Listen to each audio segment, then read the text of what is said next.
Okay, let's talk about Bill Gates here for a second. You can see today is March 19th. Torque converter bolts are in.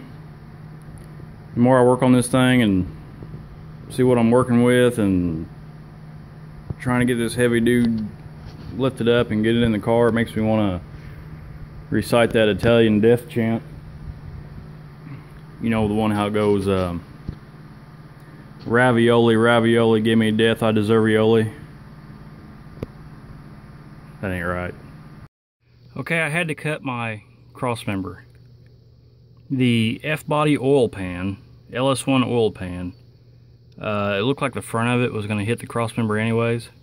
So I had some options with the LSX Innovations motor mount adapters. I could have moved the motor mount even farther forward, like 2 inches or something.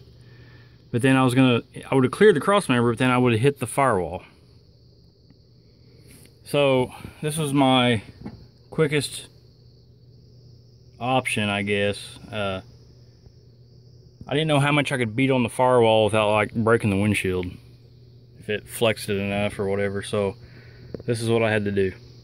We'll see if it works. I may be totally wrong. I had a visitor today and told me to add this to my schedule. I was gonna go to the Wagler Competition Products truck pull anyways on June 10th, but now this isn't set in stone yet, so this is pretty questionable. There may be a gas versus diesel race at Lyons on June 11th. I haven't spoke directly to Wagler to confirm this, but one of his employees was here today and he was telling me that there might be a possibility that this is going on. So I went ahead and put it on my board with a million other things.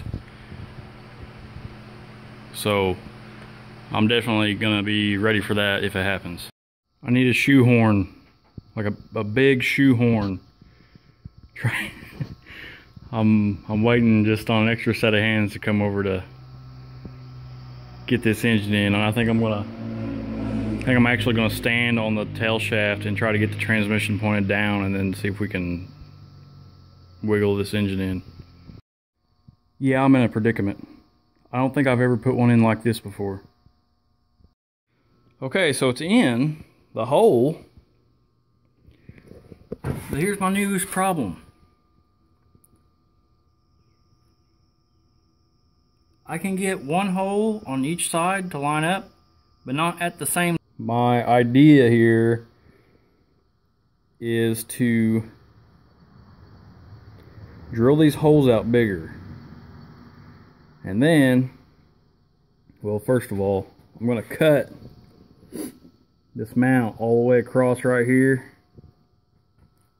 I'll cut that whole bottom section off because it's hitting the block. Okay, one of the options with this LSX Innovations plate is that you can move this mount in several different places. So to help with the clearance, I move this mount from this bolt hole up like 1.5 inches farther. It allows you to go another 1/2 inch or 3/4 inch or whatever it is. But I'm thinking that might be too far back because I measured it earlier and it's going to put me into the firewall. Okay, after all that, I was not successful. I still have the problem where the mount is actually sitting on top of these other metal pieces. But even if I get it down where it's supposed to be at, the holes are not going to line up. I don't know if you can't really see it from there, but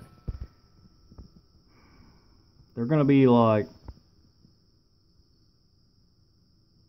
3/8 or 1/2 inch off.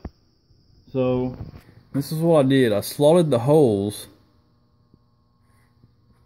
to hopefully move the mounts farther down on the block and bring them closer together to hopefully get the holes to line up. Alright, it's in. I've forced it to go. This is where it's sitting. And I put those mounts as far forward on the engine as I could I still have, if you can see here now, I still have plenty of room to get to the bell housing bolts back here if I want. And that's just fantastic.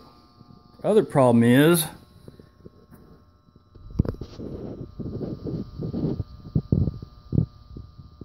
how about that hood clearance? Or lack thereof. I feel like this car sits so low.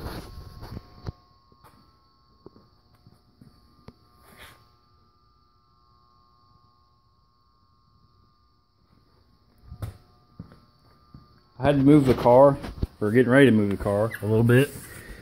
And the transmission crossmember no longer works, so now we have Lowe's suspension, high performance, high strength transmission crossmember. Yeah, how you doing? So much room for activities. I feel like I could jump in there and do karate. Anyways, that's it for today. We'll see what we can get done within the next week.